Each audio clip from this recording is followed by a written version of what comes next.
Looking for a way to cut through the myths and mysteries of quantum computing? You can't afford to miss our series on quantum computing, starting with today's episode, Intro to Quantum. RITC Cybersecurity, empowering businesses with robust cybersecurity protection. Welcome to Ciphered Reality from RITC Cybersecurity, your gateway into the shadowy world of cybersecurity threats and cybersecurity tips and tricks to protect yourself and your business. I'm Mike Rotundo with my co-host Mari Cherry. Today we'll cover the latest threats, hacks, and an intro into quantum computing. Connect with us at ritcsecurity.com/contact. Let's jump into today's top security news. Mari? Okay, first one we have is cybersecurity news. G-Wagon operates as a complex attack framework that downloads its own Python runtime and executes heavily obfuscated code to extract browser credentials, cryptocurrency wallet data, cloud credentials, and messaging tokens. I know we've talked about this, but I want to come back to messaging tokens in just a minute. Okay. What makes G-Wagon particularly concerning is its rapid evolution and sophisticated evasion techniques. The attackers published 10 package versions over 2 days, progressively refining their approach. Messaging tokens. Remind me what those are. Messaging tokens are often referred to as device tokens, or unique identifiers assigned to devices that allow applications to send push notifications to users. So that's what those are. These tokens are essential for ensuring messages are delivered accurately to the intended device. So,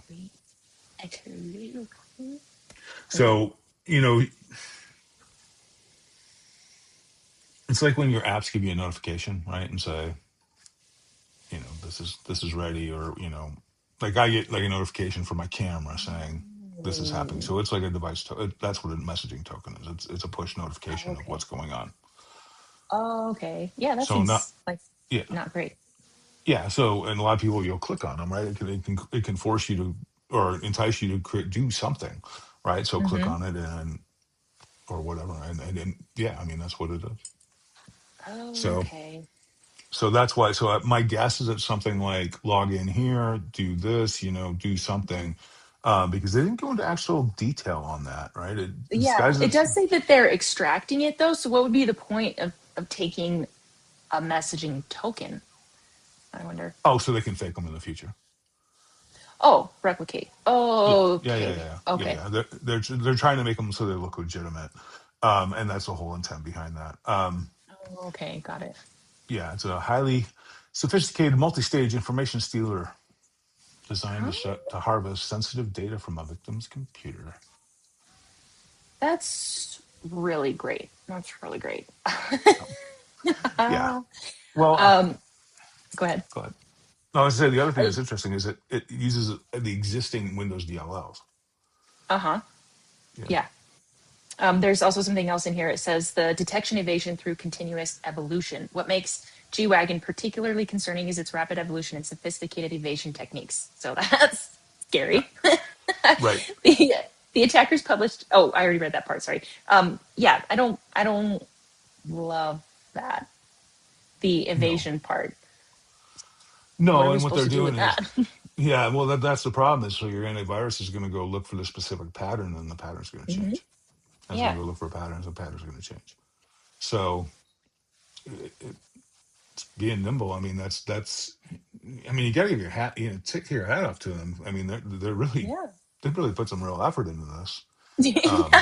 And G-Wagon, I assume, is a nod to the Mercedes vehicle G-Wagon. I would assume so. Yeah. Yeah. So, but it's an interesting tool, and the fact that they have that much control in place, and they have that much R&D and that much change management in place tells you just how sophisticated these organizations are becoming. Yeah. There was also something else that said they also switched to piping payloads through STDIN rather than creating files, leaving no forensic artifacts on disk for investigators to recover. Right. So that's almost like the malware in memory that we talked about, right? I mean, it just doesn't exist in the ether, and then it's there and then it's gone. So, the initial reaction always is, unplug the computer or don't turn the computer off. And you do that so you can maintain the state of the device once it's infected. So you can actually do forensics on it, because if you turn that device off, it's infected, it's gone. Oh, okay. It's like it kills it. Yeah, it disappears because it's not being stored anymore, so it's just gone. And it's, whatever's been installed will stay, but Mhm. like a CNC connection or something like that. But any of the active virus qualities will disappear once you turn the computer off. Okay. So that's funny. That reminds me of a cartoon, actually. Ralph Breaks the Internet. it's Wreck It it's a Ralph? cute movie. Yeah, Wreck-It Ralph. Anyway, so he and Vanellope von Schweetz go to the internet, right? Hmm. And he creates a virus and it spreads because he breaks the internet, right? And Uh-huh. anyway, so it goes to this one specific game and they're just shutting everything down. And that makes sense now. It's just Yeah. whatever code is written into the game stays, whatever was not written into the original code for the game is gone. Right. Yeah. It's one of those that exists in the memory or in the piping, like these guys were talking about. So Mm-hmm. Okay. Well, thanks for that, Disney. they may have been inspired by Wreck It Ralph. You never know. Yeah, maybe, maybe. Who knows? That's funny. Anyway, I don't have anything else for that story. Okay. Yeah, and it leverages native APIs as well as DLLs and goes into the Mhm. browser. So it's they're getting more and more sophisticated, and there's no AI in this at all. And that's the thing is Yeah. that everybody's terrified about the next AI virus. These are pretty scary in and of themselves. So Hmm. Yeah. Not just AI. Lucky. yeah, Good. we don't need AI yet. Just wait till we have it, Oh, I don't and want to then think wait till we about have that. quantum. No. It'll be Well, we're gonna fine. talk. It's We're fine. gonna we're gonna talk about that in a minute, in a couple minutes about quantum, and it's really there's a Yes, lot of myths around it because that's true. Hmm. quantum ain't everything that you think it is. So I hope not. I hope not. Okay. All yeah, right. My next story is also from Cybersecurity News. Hackers using Teams to deliver malicious content posing as Microsoft services. That's never happened before, I'm sure. no. Microsoft never gets breached. As a matter of fact, No. threat actors are exploiting this as we speak. Uh, Yeah. First time ever. You heard it here first. No, I'm just kidding. yeah, Okay. A sophisticated phishing campaign has been identified in which threat actors are abusing legitimate Microsoft Teams functionality to distribute malicious content that appears to originate from trusted Microsoft services.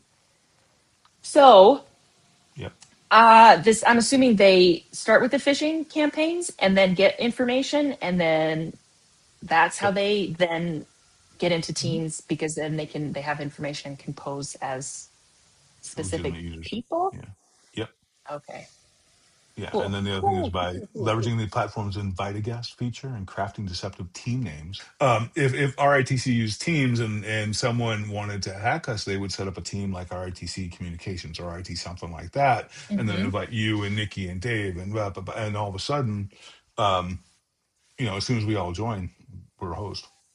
Mm-hmm. So Well, if they even got one of us, right? So yeah, they then it would show up that it was from one of right, us right, and would be like, oh, this is fine. yeah, yeah.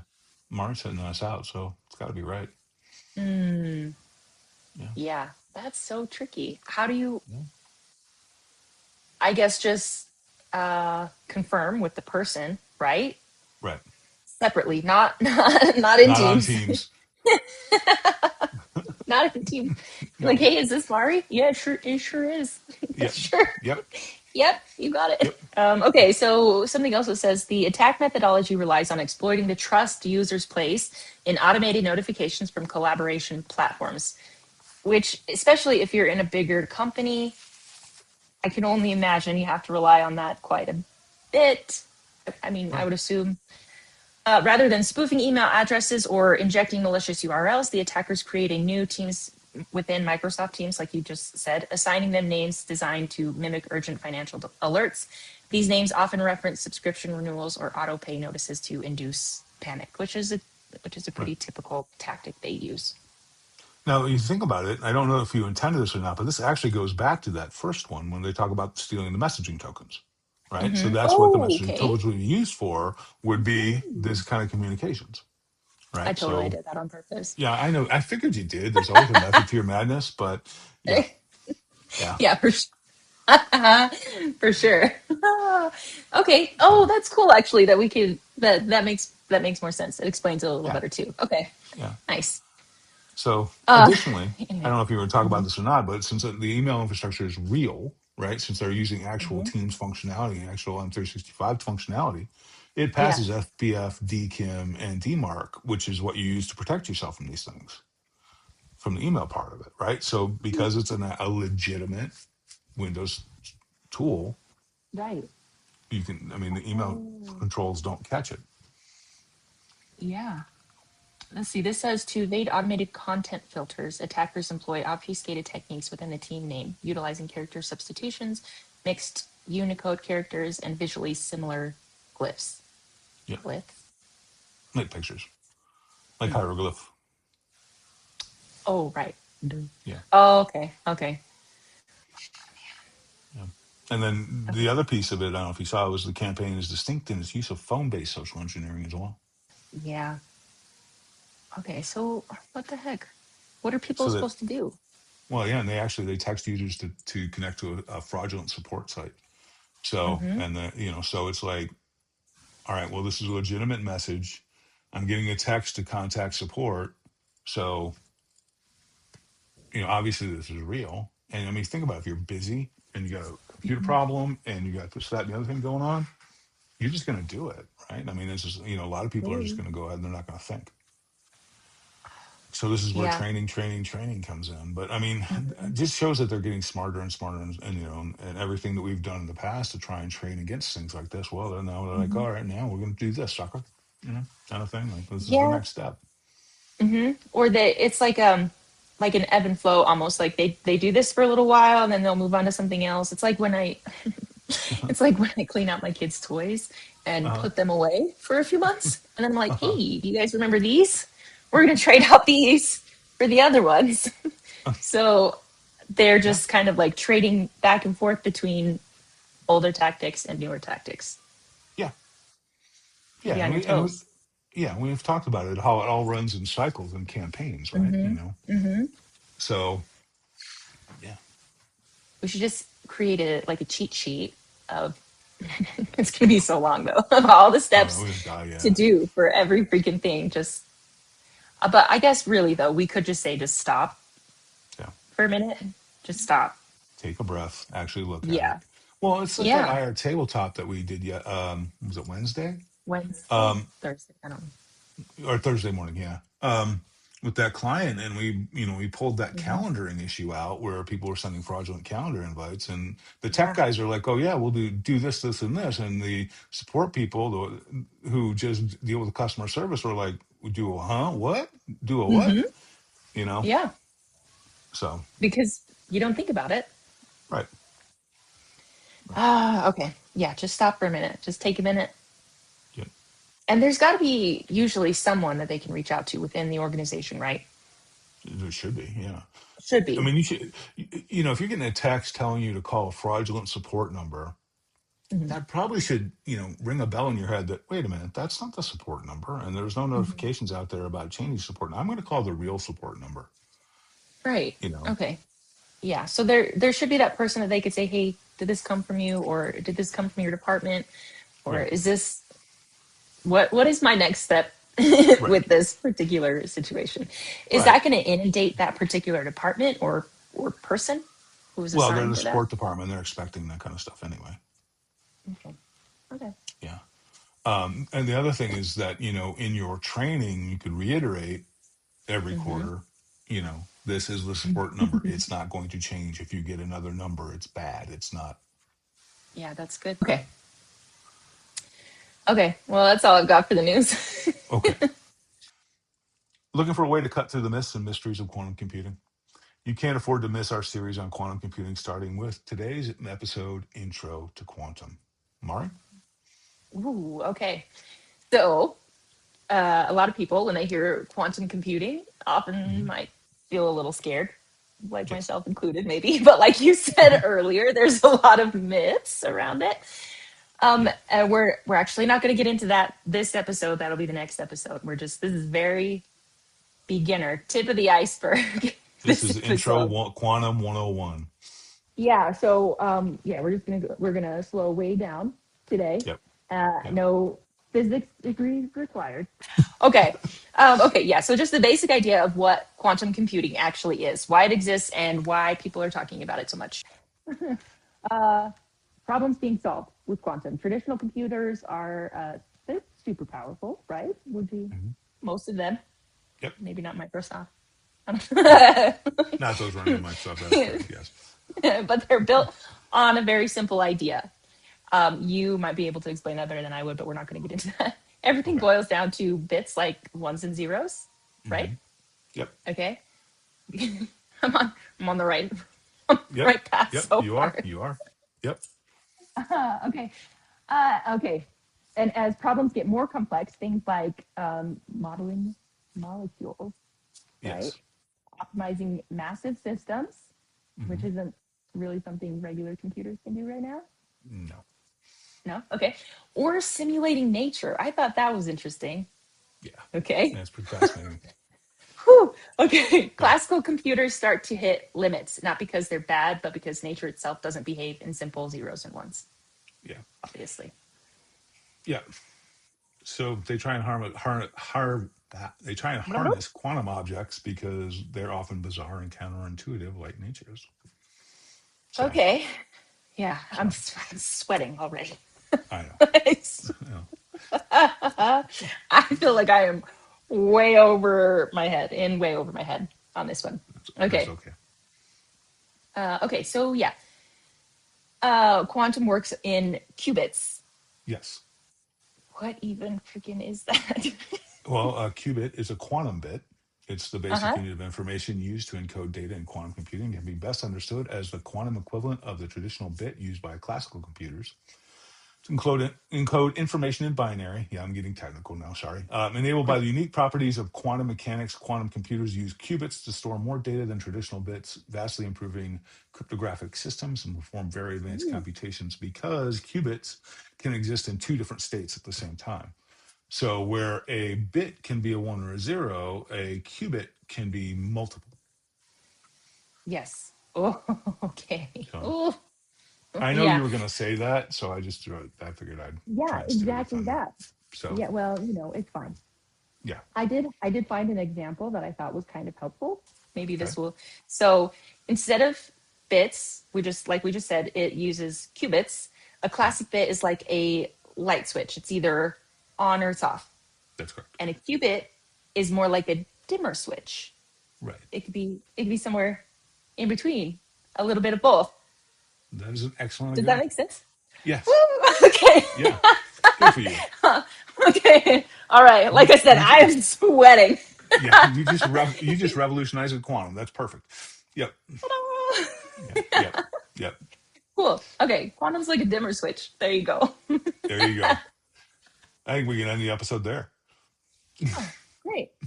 Done. No, Dimmer no. So switch. That's all you need to know. that's it. It's a dimmer switch. That's all we got. Um, so the thing about qubits is you have to be able to control their stability, right? So it's not a technical hurdle. It's basically the key to unlocking quantum computing. So Okay. I found an analogy is I love these. picture a Okay. qubit as a spinning top perfectly balanced on its tip Okay. represents a quantum state, right? Now imagine it's spinning in a room full of distraction, a door slams, AC kicks on, or something like that. It'll actually knock it off balance. Any tiny Sure. nudge, vibration, heat, or stray electronic magnetic waves can tip the top over. So, and create what's called Oh. decoherence. And once the qubits become decoherent, they no longer function properly. So Mari's gonna explain things. I'm gonna give you technical stuff. You're gonna be like, dude, shut up. Let's get back to Mari. So, um, Okay, but this makes me think of Inception, the movie, right? right, You know how they have the thing that is it Leonardo DiCaprio? He has a top, and if it yeah, just keeps spinning and spinning and spinning, he's in a dream. right. Is that It's because it's similar. Yeah, yeah, what? Because yeah, there's no actual real vibrations happening inside the exactly. dream. So, yeah, so what has to happen is that qubits have to be, the quantum computer has to be in such a protected space that, I mean, a truck driving by the building could throw it out of Right. qubit stability. Whoa. Okay. And one of the analysis I saw was that keeping it qubit stable is you think about a spinning top during an earthquake. And it's that challenge is you have to keep it spinning while the earthquake is happening. And And that's one of the challenges we got here. and quantum computing does that? It keeps the top spinning? That is the goal of quantum computing, yeah, is to keep that top spinning. And when you can't, decoherence occurs. And the fundamental use of quantum, decoherence in qubits, they're gradually fragile and prone to losing quantum state due to environmental interference. And you have to maintain the stability long enough for actually to be able to complete the computation.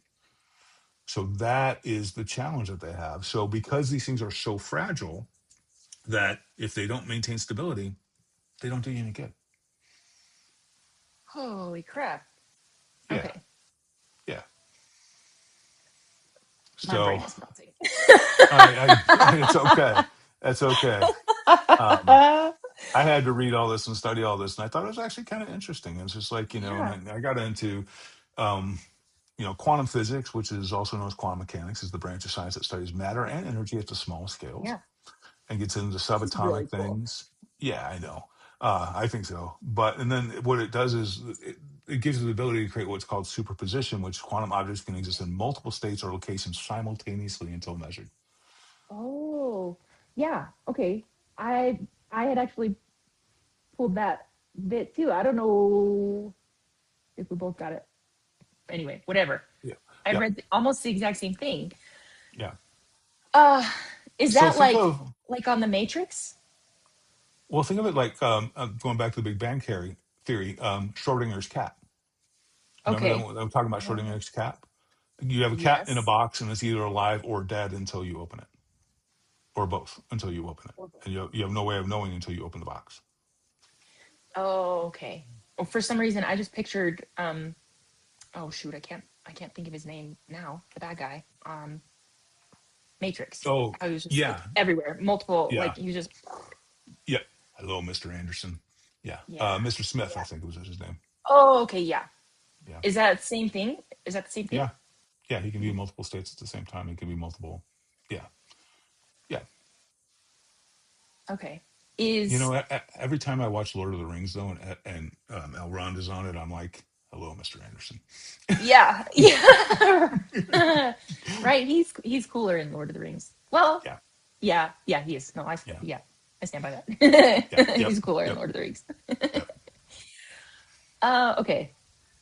All right. What else have you got? What else can you? Well, so What let's else can talk you about teach me? timelines because the Okay. industry makes it sound like this is a done deal. But let's zoom out, and take a realistic view of quantum wide range of timelines. Okay. Okay. So Okay. as of 2024, functional quantum computers exist, but they are still in early stages of development and have limited practical applications.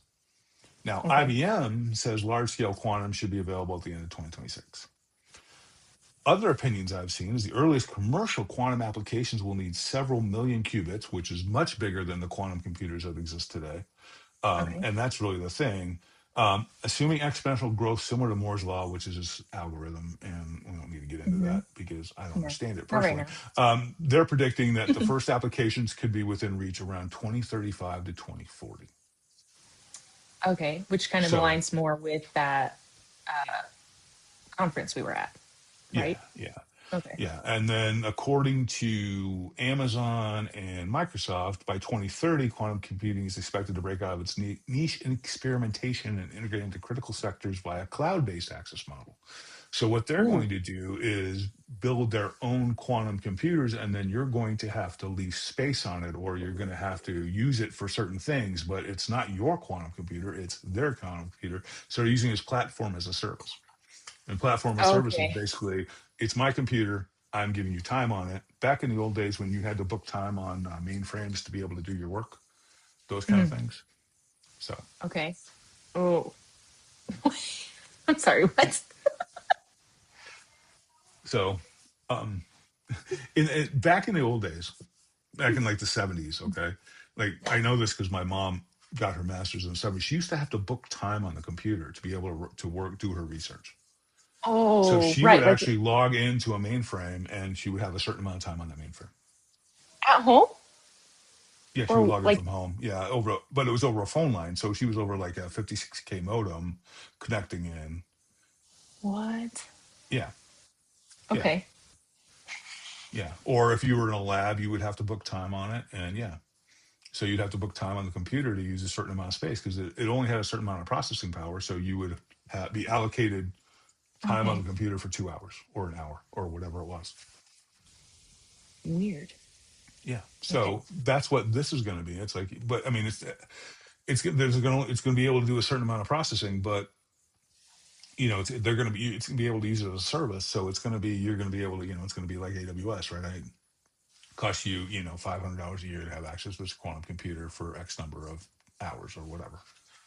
Okay. So Um, so one one thing I saw is that quantum can not necessarily, it won't necessarily be multiple things at once, but it can represent many possibilities at the same time. yeah, the Okay. qubit can be multiple things at once. The quantum Okay. computer will definitely it's basically a big probability machine, right? It's going to say these are the most probable outcomes. So Okay. according to the article, one of the articles I read, quantum computers measure the probability amplitudes of qubits to determine an outcome. Okay. Ooh. So, and the way they describe qubits and these things is as waves. So waves will come in and they'll troughs in the waves and they'll crash into each other, and the quantum computer will measure it and go, okay, well, this is going to be this and this, So you're not going to be using this to type up your latest term paper No? for school. No. No, no, no, not Yeah, at all.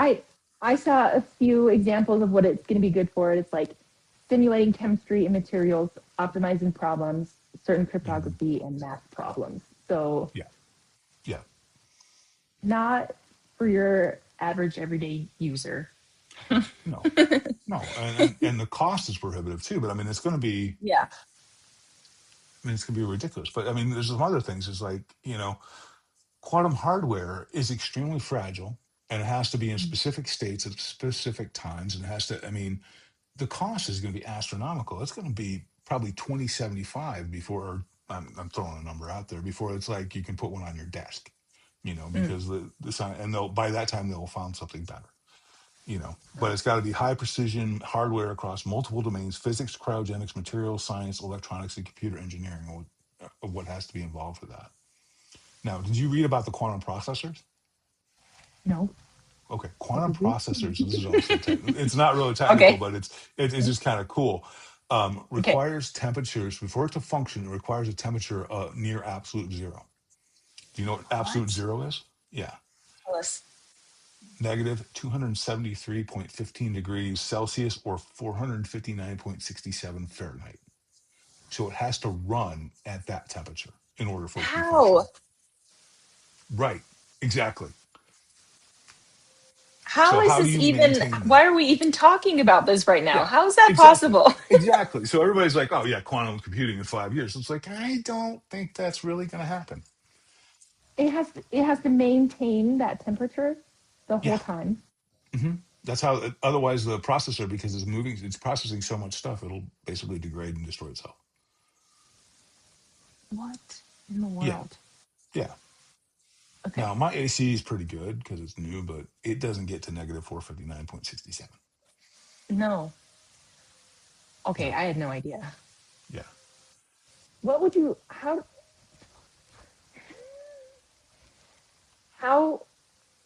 do they have any ideas right now of how they're going to accomplish this? They've got this. That's why they're so small right now. Is that theoretical? Is like they can use it and they can keep it that way for a certain amount of time. But that goes back to the Right. challenge of the hardware, right? They got to know cryogenics, and it's got to be all this cryogenic control. So it's not a hard disk and memory and a keyboard anymore. It's Right. cryogenics and metallurgical physics and all this other stuff. I mean, material science, electronics, computer engineering. It's all just like it is much more complicated than computers are today. So It yeah, does feel otherworldly, though, yes. Yeah, for I sure. mean, so they've got some small versions of this that exist that don't do much, but this is Because it can't yet. It's just no, physically impossible. no. Well, and then I don't want to steal your thunder, but I got another piece No go. on the software challenges. Yes. So, Let's have all it. right, so So here's the overall challenges of quantum scalability. Okay. Okay, building Yes. large scale machines with millions of interconnected error corrected qubits is still very far from reality. Yeah. Okay, hardware, the extreme cooling, which we just talked about, to Mhm. absolute zero using specialized materials and fabrication processes that are costly and difficult to scale. Right, so it's not Right. like you can stamp these things out. And then No. integrating, you got to be able to integrate quantum computing with our computing that we have today. So that's I mean, so it might be nice that some university has a quantum computer somewhere, but it can't talk to anything, right? Because it doesn't Okay. integrate with their classical stuff. So what's the challenges in software development is quantum algorithms and program links are still in their infancy. The development tools are limited. You have the hardware Yes. constraints and the complexity of quantum logic. So you need to have a very specialized brain to be able to write this. On top of that, the lack of standards, there's no standards that have been developed. No. Additionally, how do you debug the software when it's a brand new software in its infancy and you don't know what's a bug and what's a feature? Oh my gosh. Yeah. And so you then need to create the software to maintain qubit stability, um, have error correction, scalability, and integration with classic computing. This ain't happening tomorrow. So, Maybe and Tuesday. maybe Tuesday, maybe Tuesday. I'll give you Tuesday. But a lot of this is that, people are coming out, you got to get quantum on your roadmap right now.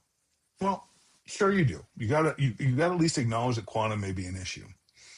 But in reality, quantum computing ain't going to be out there for a while. No. Oh man. Yeah. So, but the threat that everybody is talking about is the steal now, decode later, or Hmm. de-encrypt later. So what they're saying is they're going to steal all your data now and then hold on to it until this becomes feasible. Well, the problem is I'm pretty sure passwords are going to change by then and encryption codes are going to change, Yeah. It's not going to So, be any good by the so if time this it's is able yeah, to be utilized. if it's 2040 is the date, if it's 14 years from now, you know, it's Mm, 52 password changes at minimum. better be. Right? Yeah, better be, better be. Oh, okay. All right. Well, listen, my brain is officially mush. Okay, all right. So, do you have anything else you wanted to cover today? I think that's really enough. Okay. I think we discussed enough quantum. This is a good intro. I think it's a good intro for us, and I think it gives you an overview of quantum. But Yeah. it is something to be aware of. But it is not the boogeyman hanging out over your shoulder, and it's not going to happen tomorrow. And that's really what No. the main takeaway has to be here. Hmm. So, Yeah. um, Um, I think for a lot of science, it could be really helpful though, couldn't it? yeah, I mean that's the intent. Yeah. That's the intent. That's where they're headed with it. Not But not for like everyday users, as that's not really the goal for this, is it? no, no. But the concern is that because it can crunch large data sets, it can break decryption. Got The, and oh, it's okay. public decryption that can be broken, not symmetric decryption. So Okay. asymmetric encryption, which is basically it's how I email you, right? How I can Hmm. email you from Gmail to Microsoft. There's a public key that's agreed upon, right? But if we use symmetric encryption, which is I have a key and you have a key, and it's the same key, it allows us to communicate back and forth. Got it. It can't break that. Okay.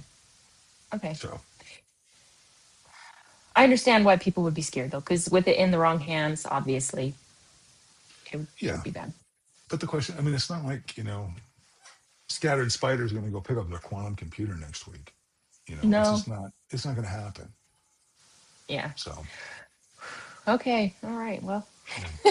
this is fun. Yeah. So hopefully we gave you some reality today, right? I mean, Hmm. I think so. I hope so. you don't want to miss next month's special quantum episode where we'll discuss quantum cybersecurity and AI. And don't miss next week's episode of Ciphered Reality where we discuss news you need to know and how cybersecurity impacts your whole business. Be sure to look for our videos on X, LinkedIn, Instagram, and Facebook. Remember, cybercrime is bad. Love RITC Cybersecurity. Thanks for listening to the Ciphered Reality podcast. Say goodbye to the good folks. Bye.